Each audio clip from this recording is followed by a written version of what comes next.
Viene Carlos Andrés, él quiso acomodar el país y no lo dejaron. Sí. Su misma gente, los mismos adecos, no los dejaron. Tuviste... Si zatřístil, co to vlastně, jak Chávez přišel k tomu. Když já jsem byla státní sekretář a jela jsem do Venezuela, tak před Chávezem tam bylo jenom nějaký starý plány, které vůbec nerozuměli, co se stalo v Chile a tak dále, nevěděli, co opravdu, co Venezuela, Caracas, co se tam dělo, taky, jak se to říká, indigenous peoples, vůbec nerozuměli, tak jasně bylo vidět, proč najednou zvolili Chávez, protože oni řekli, že tomu rozumí, tak se rozhodl, že přece ten petrol, který měli, by měl být takový fond pro chudý lidi. A měl takový opravdu nápady, které byly dobrý. To, co se stalo, a to je opravdu otázka, proč se to stane, že najednou se z něho stal diktátor. A zapomněl na to, co vlastně chtěl začal. Maduro ani neměl tu první, aby měl nějaký dobrý nápad, jenomže najednou opravdu se z něho stal zase taky diktátor. Yo no me pertenezco, yo le pertenezco al pueblo de Venezuela. Mi vida es de ustedes. ¿Qué me queda a mí? Servir al pueblo, servir al pueblo, servir a la revolución, servir al socialismo, servir a la patria. Mueren en el poder, o son asesinados, o es una revolución que los derroca, o hay un golpe de Estado. España, no te olvides. Hay un golpe de Estado. España ha caído mucho. O hay un golpe de Estado contra la dictadura, o una intervención militar extranjera que lo saca. Y el Trujillo fue asesinado. O sea, ninguna de estas variables son políticamente correctas, obviamente, y ninguna de estas las podemos poner sobre la mesa a la hora. O sea, ¿qué es lo que tenemos que forzar? Forzar una negociación que sea sustancial. Para eso yo creo que todavía faltan acciones, faltan muchas más sanciones. El presidente se refería a los 4 puntos de hace 6 meses y creo que la Carta de Parolín tenía esos puntos en diciembre del año pasado y mi informe los tenía en mayo del año pasado, o sea, hace 1 año y medio, y tenía otros 4 puntos más que es aspectos funcionales de la dictadura. Hoy es más que tiempo es tiempo de la acción, es tiempo, creo, de sanción. Los 2 caminos que hemos elegido en el marco de la Organización de Estados Americanos, la Secretaría General, el campo de la acción tiene que ver con apoyar la institucionalidad democrática de Venezuela, los magistrados que juramentaron, la fiscal instituida, etcétera, etcétera. Los alcaldes correteados o perseguidos por el régimen, los diputados que también están en la misma situación. El otro punto tiene que ver con un proceso que estamos teniendo de determinar la existencia de crímenes de lesa humanidad en Venezuela. Ese creo que es un elemento de presión fundamental porque lo más molesto que existe en este mundo es una denuncia penal. No existe nada más molesto en este mundo. Ese es un elemento de presión. Esta gente no va a ser juzgada en su propio país. El tema es que pueda ser juzgada en el exterior. Y el tercer tema es algo que hemos empezado legitimando hace tiempo, porque en general las sanciones que se aplicaban por parte de Estados Unidos quedaban deslegitimadas. Nosotros hemos hecho especial esfuerzo en que sean legitimadas esas sanciones. Y creo que es muy importante que la Unión Europea también se sume. Creo que sanciones de la Unión Europea, más de Estados Unidos, se puede generar un efecto que podemos llamar síndrome iraní, ¿no? O sea que después de negar durante 10 años que se tenían un proyecto nuclear, un día, bueno, en el marco de esas sanciones, se aviene a una negociación. Y creo que es el punto, o sea, llevarlos al rincón en el cual tengan que hacer una negociación que implique sustancia y que pueda implicar la redemocratización del país. ¿Por qué nombré a Wilfredo Penco, jefe de la misión de observación electoral. Porque es presidente de la Corte Electoral de Uruguay, porque tengo absolutamente confianza en él, porque es un presidente de corte de un país que nunca ha tenido un fraude electoral, y porque pongo las manos en el fuego, que definitivamente va a hacer su trabajo con absoluta seriedad. El periodo del presidente Maduro concluyó y bueno, hicieron unas elecciones que no son legales, lo que significa que no hay presidente legal y está asumiendo un segundo mandato que no le corresponde. Le corresponde al presidente de la Asamblea Nacional ser presidente interino y están haciendo todo lo posible para evitarlo. Por eso estamos protestando. Y negociar una salida para los que no encuentran salida. Lo que incluso podría explicar lo que pienso, pero sería tanto como dificultar la salida. Pero creo que es posible. Hay límites que no se pueden rebasar y no se deben rebasar, pero buscar salidas para convivir en paz y en libertad sí se puede y se debe. Y los que lo hemos hecho no nos podemos haber arrepentido de haberlo hecho porque nos salió bien. Představiteli naší spřátelené organizace, což je občanská iniciativa Nezákladná, se kterou vedeme společně řadu bojů a aktivit směřované proti válce, agresím a okupacím, a jsem rád, že můžu předat slovo Václavu Novotnému, předsedovi iniciativy Nezákladná, aby řekl alespoň pár slov k tomu, co se děje ve Venezuele. Este documental lo grabé en el 2016, empezamos en el 2016 y algunas partes también se grabaron en el 2017, pero es principalmente de 2016. Estamos hablando hace 3 años. Entonces es realmente, ahorita yo regresé de Venezuela, estuve ahí hace 2 semanas y la diferencia entre cómo estaba el país hace 3 años y cómo está ahorita es abismal. La crisis se ha profundizado, más de 3 millones de venezolanos se han ido del país por la crisis. Entonces yo creo que lo que la película retrata o captura es un momento en el cual la crisis ya estaba en pleno desarrollo, pero ya se visualizaba, si no se tomaban medidas correctivas, se visualizaba un colapso mucho mayor. Creo que eso es lo que puede ser hoy en día, a lo mejor lo que se pueda rescatar de esta película, es que no es un documento reporteril de un momento, sino es más bien una captura de un ambiente y de una crisis que se avecina y se visualiza que va a empeorar. Entonces es realmente una captura de un momento en la historia reciente de Venezuela. Que se va a reformar, que no se va a reformar. Hasta ahorita no hay nada claro en ese sentido. O sea, nosotros queremos es acabar con la violencia del país. Eso es lo que más nos interesa a nosotros. Esta violencia no se puede permitir más. De que estos grupos fascistas se mantengan allí y vayan directo a la cabeza del presidente. Eso no puede ser. Violando la Constitución. Entonces, ¿qué vamos a hacer? Hay que dejar que los grupos violentos...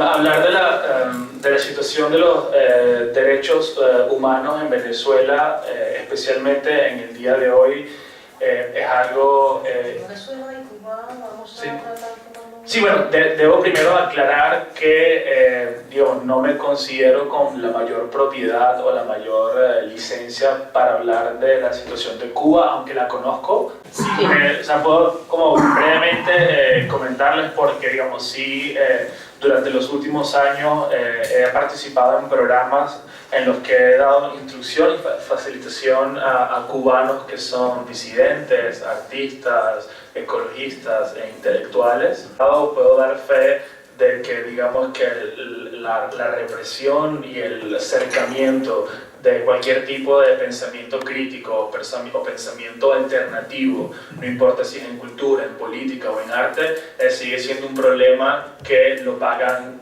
caramente los cubanos. Le puedo decir sobre Cuba, ¿no? Pero hablando ya sobre Venezuela, no puede afirmar sin ningún tipo de duda de que hoy en día Venezuela vive su etapa más oscura y más crítica de todo el siglo XX y lo que va del siglo XXI en derechos humanos. Eso incluso si tomamos en cuenta que a principios del siglo XX Venezuela tuvo una dictadura de casi 35 años y luego a mediados del siglo XX tuvo otra dictadura de 10 años. Entonces, hablar de hace 10 o 15 años de violaciones a derechos humanos en Venezuela era algo como que ocurría muy esporádico y casi que muy tímidamente, ¿no? Sin duda alguna, a partir del año 2013 hasta la fecha, la violación de derechos humanos no solo se ha hecho algo frecuente y tampoco mucho más cruel, sino simplemente es algo sistemático e incluso patrocinado, encomiado desde el poder. A día de hoy, instituciones como la Organización de Estados Americanos, la Comisión de Derechos Humanos de las Naciones Unidas o Amnistía Internacional reconocen que en efecto el Estado venezolano viola sistemáticamente los derechos humanos. Creo que hace 20 o 25 años hablar de derechos humanos en Venezuela era, como dice Lucy, algo para grupos muy pequeños, intelectuales. Causas políticas, sino son prácticamente secuestros, porque las autoridades, que están absolutamente corruptas, piden, digamos, como coimas, piden dinero por debajo de la mesa para liberar a estas personas que han sido encarceladas injustamente. Literal y de facto, cada día que Maduro permanece en el poder, mueren venezolanos. Hay una estrategia por parte de la oposición que pareciera apuntar a un desgaste progresivo y de alguna forma a que el grupo que se mantiene en el poder se vaya quedando aislado. En lo que va de año, más de 1000 miembros de fuerzas de seguridad han desertado. Y el que fuera el jefe, el director de la inteligencia y contrainteligencia por más de 10 años, también desertó y se pronunció en contra de Maduro. Y recientemente otros generales y militares de alto rango se han separado de Maduro para expresar su descontento y llamar a un desconocimiento general por parte de las Fuerzas Armadas. La estrategia, que va un poco gota por gota, puede tranquilamente extenderse durante un año o más de un año y Maduro seguirá en el poder. El apoyo que tiene el presidente encargado, Juan Guaidó, es básicamente toda la región americana y básicamente todo lo que es la Unión Europea. Yo creo que los destinos de Cuba y de Venezuela están interrelacionados. Lamento mucho la intervención del régimen cubano en el país hermano que es Venezuela. El secretario general de la OEA lo llamó ante el Senado de los Estados Unidos un ejército de ocupación. La cantidad de cubanos que el régimen cubano mantiene en Venezuela, también con el objetivo de coordinar y de asesorar la ya dictadura de Nicolás Maduro. Le deseamos la mejor de las suertes y acompañamos en su lucha a todo el pueblo venezolano. Sabemos que la libertad de Venezuela es un paso hacia la libertad de Cuba, así como la libertad de Cuba implica necesariamente que ayudaremos a pueblo venezolano. Es una catástrofe económica sin parangón, contracción económica de 40% en 4 años, la inflación más alta del planeta, la criminalidad escalofriante, la devaluación recurrente, ha destruido la economía de ese país. Y fíjense, solo 2 distorsiones de las muchas que hay en Venezuela. Temas que son muy sensibles como el tipo de cambio o la gasolina. En Venezuela, como es un gran negocio hacer esto, la gasolina vale 1 en Venezuela y vale 2.000 en Colombia. Imagínense las oportunidades que hay de arbitraje y de corrupción para todo ese manejo. Y después más fácil es echar la culpa a colombianos o guerra económica. En el tipo de cambio, de 1 a 3.000. ¿Cuánto vale $1? 100 centavos. Pero si eres amigo del régimen, en el Banco Central consigues divisas a un 3.000avo del valor. Nunca ha habido eso. Entonces, ¿qué haces? Una importación ficticia, te robas los recursos, te vas a Andorra y lo manejas como te da la gana para ti mismo. En medio de esta debacle económica, catástrofe humanitaria en el país más rico de las Américas, las mujeres hacen cola interminable en los mercados, las marcan como ganado. Cuando entran, el anaquel está vacío. En el camino, la inflación les devora la cartera. Cuando salen, los criminales las asaltan. Cuando llegan a la casa, el vecino está enterrando un hijo por malaria, difteria, comen de la basura y cocinan a leña en una petropotencia. Imagínense a la debacle económica esta catástrofe humanitaria. Ante el descontento, ¿cuál fue la respuesta? 4 informes de Luis Almagro, ya van 320, no sé cuántas páginas, escritas que describen con fuente, con pie de página, lo que ha sido una represión sanguinaria que se le agrega a estos ingredientes de catástrofe humanitaria y de... Mi nombre es Angélica del Toro, tengo casi 4 años viviendo aquí en República Checa. Vine como en el 2011 la primera vez, luego conocí a mi novio en el 2012 y desde el 2014 estoy viviendo aquí. No hablo checo, pero ahí estoy. Lo que les puedo contar acerca de mí es que ya llevo 2 años trabajando para una compañía alemana, DHL IT Services. Comencé, es que puedo decir un poquito de mi historia, todavía mi familia está en Venezuela. Me encuentro este rinconcito aquí para recordar de mi familia. ¿Y qué otra cosa le podría decir de mí? Bueno, primero por la situación del país en la que estaba. Yo estuve trabajando 9 años para el gobierno y me votaron porque puse unos comentarios en el Facebook. A raíz de eso yo traté de salir porque ya no me alcanzaba el dinero y lo que trabajaba se iba y me vine más por ayudar a mi mamá, a mi familia. Bueno, yo pienso que el desarrollo en Cuba es muy importante para toda la región porque Venezuela soporta todos los regímenes como el cubano, no solo Cuba, también Ecuador, Bolivia, Nicaragua. Y si va a cambiar el régimen en Caracas, va a tener unas consecuencias muy graves para Cuba. No creo que sea decisivo, porque siempre hay países como Rusia o China que pueden ayudar, pero la situación en un momento de cambio político en Venezuela se volvería mucho más difícil para el gobierno cubano. Mira, el valor a nosotros no nos lo tiene que dar Nicolás Maduro, sino el valor al Parlamento se lo dio el pueblo venezolano el 6 de diciembre a través del voto popular.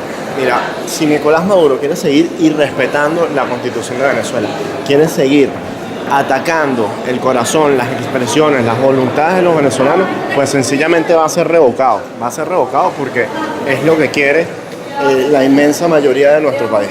Mira, nosotros lo único que sabemos hacer es participar en elecciones.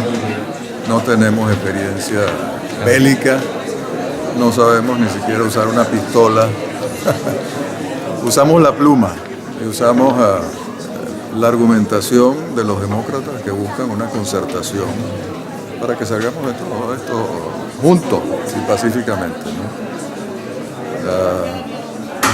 Es verdad que hay una gran polarización en este momento, pero mira, somos tan venezolanos, los chavistas, como los que nos oponemos a lo que representa el sistema que quería implantar Hugo Chávez. Y al final es un país donde cabemos todos, es un país donde tenemos que trabajar todos, es un país en el que nos tenemos que respetar todos y yo estoy confiado, después de la elección del 6 de diciembre y de esa marea de gente que votó por la oposición. Esa es la cancha en que tenemos que jugar, ¿no? Soy Gustavo Tobar, director y productor del documental Chavismo, la peste del siglo XXI. El documental básicamente intenta explicar en 90 minutos el horror que ha vivido Venezuela en los últimos 20 años. Explica de algún modo las causas del surgimiento del fenómeno chavista, el desenvolvimiento del chavismo como un ejercicio pérfido del poder y obviamente las consecuencias de ese ejercicio pérfido del poder. Contamos con el apoyo de grandes personalidades que de algún modo desarrollaron la idea de lo ocurrido y obviamente con dramáticas imágenes que muestran la ruina que está viviendo nuestro país. Sí. Yo empecé a escribir hacia los 15 años, empecé a escribir poesía. Luego, más o menos hacia los años, cuando tenía 20 años, empecé en la carrera de letras de la Universidad Central de Venezuela, empecé a leer a Francisco Maciani, a Ricardo Piglia, por ejemplo, y empecé a escribir cuentos, ¿no? Y básicamente esa fue mi formación, o es mi formación durante muchos años. Mis primeros 3 libros fueron de cuentos y en el 2016 publiqué mi primera novela y ahora, bueno, combino un poco la escritura de todo, de cuentos, de novelas y también de ensayos. Con respecto a The Night es una novela que por una parte cuenta la historia de varios de los crímenes más horrendos que han sucedido en los últimos años en Venezuela, en el contexto de lo que fue la crisis energética que provocó los cortes eléctricos y que hizo que la ciudad de Caracas y el país cayera como en una especie de oscuridad que yo llamo que es una oscuridad más bien metafísica, una oscuridad que alcanza otros niveles de la existencia. Y bueno, la novela está un poco conectada con ese ambiente, pero cuenta también la historia del escritor Darío Lanzini, que para mí es como una especie de ejemplo del artista que logra producir su propia luz en medio de la oscuridad de los tiempos. Y bueno, eso me lleva a una tercera reflexión que tiene que ver con la situación del país actualmente. Es una situación, yo creo que no se veía en Venezuela desde la época de los estragos que se conocen de lo que fue de la época de la independencia. Son unos niveles de devastación absolutos que yo, digamos, digo que tengo la obligación moral y afectiva de ser optimista, de pensar que la única justificación del desastre, de todo lo que está pasando ahorita, es que puede que estemos cerca del final y de que Venezuela vuelva poco a poco maltrecha, pero con ganas al camino de la democracia y de la vida, pero digamos que con todo en contra, ¿no? Un simulacro. ¿De qué? Están tratando de ver cómo van a hacer para eliminar a los gringos, dice mi mayor. ¿Que va a eliminar a los gringos? Sí, porque supuestamente dice que los gringos están amenazando a Venezuela. Ajá. Y por eso que están haciendo el simulacro ese. Pero un simulacro por si acaso van a disparar de aquí. Porque supuestamente quieren agarrar el puente también. ¿Los gringos van a agarrar el puente? Bueno. Ah, porque... ¿Y ustedes qué están haciendo? Estamos ahí apoyando a la gente ahí. O sea, van a echar tiro, pues. Sábado y domingo. Ah, van a atacar el sábado y domingo. Vamos, no, viste, te estoy diciendo. ¿Sábado y domingo qué? Aquí vamos a estar. ¿A trancar esto? Ajá. ¿Van a atacar el puente? ¿Sábado y domingo? ¿Y quién viene, los gringos? No sé. No sé decir. Dale. Ya. Entonces nos van a atacar los gringos. Con la artillería que tenemos. Los gringos. Pero grabándole no nos van a atacar. Ya están Bajar el vídeo aquí, Esto está interesante aquí. Y están con lo que tenemos, los misiles, ¿verdad? Tenemos las tanquetas aquí. Bueno, ya tienen el veredicto final de, ¿cómo se llama eso? La reserva. Sábado y domingo van a atacar a los gringos y van a agarrar el puente. Mira, allá va, mira la reserva. Bueno, estuve entre noviembre y diciembre de 2018 y la situación realmente ya llegó a un nivel bastante extremo. La crisis humanitaria se ve en muchos lugares, en los hospitales, en las escuelas, en las calles, en algunas ciudades donde no llega la gasolina. Y bueno, la crisis humanitaria, sin embargo, no es solo humanitaria, es también social, psicológica. La gente está muy desanimada, la gente que antes tenía relativamente buen nivel de vida, una clase media, media alta, básicamente ha bajado a ser pobre, y mucha otra gente que antes vivía en pobreza ahora está en pobreza extrema, y todo eso es básicamente tiene raíces en la crisis política. La salida seguramente debería ser por la vía pacífica. Una intervención militar nunca trae nada bueno. Con la intervención militar siempre llegarían más abusos de derechos humanos. Es justo el campo en el cual trabajamos y en el cual pues necesitamos que la situación de Venezuela mejore. People in It, sí. Trabajamos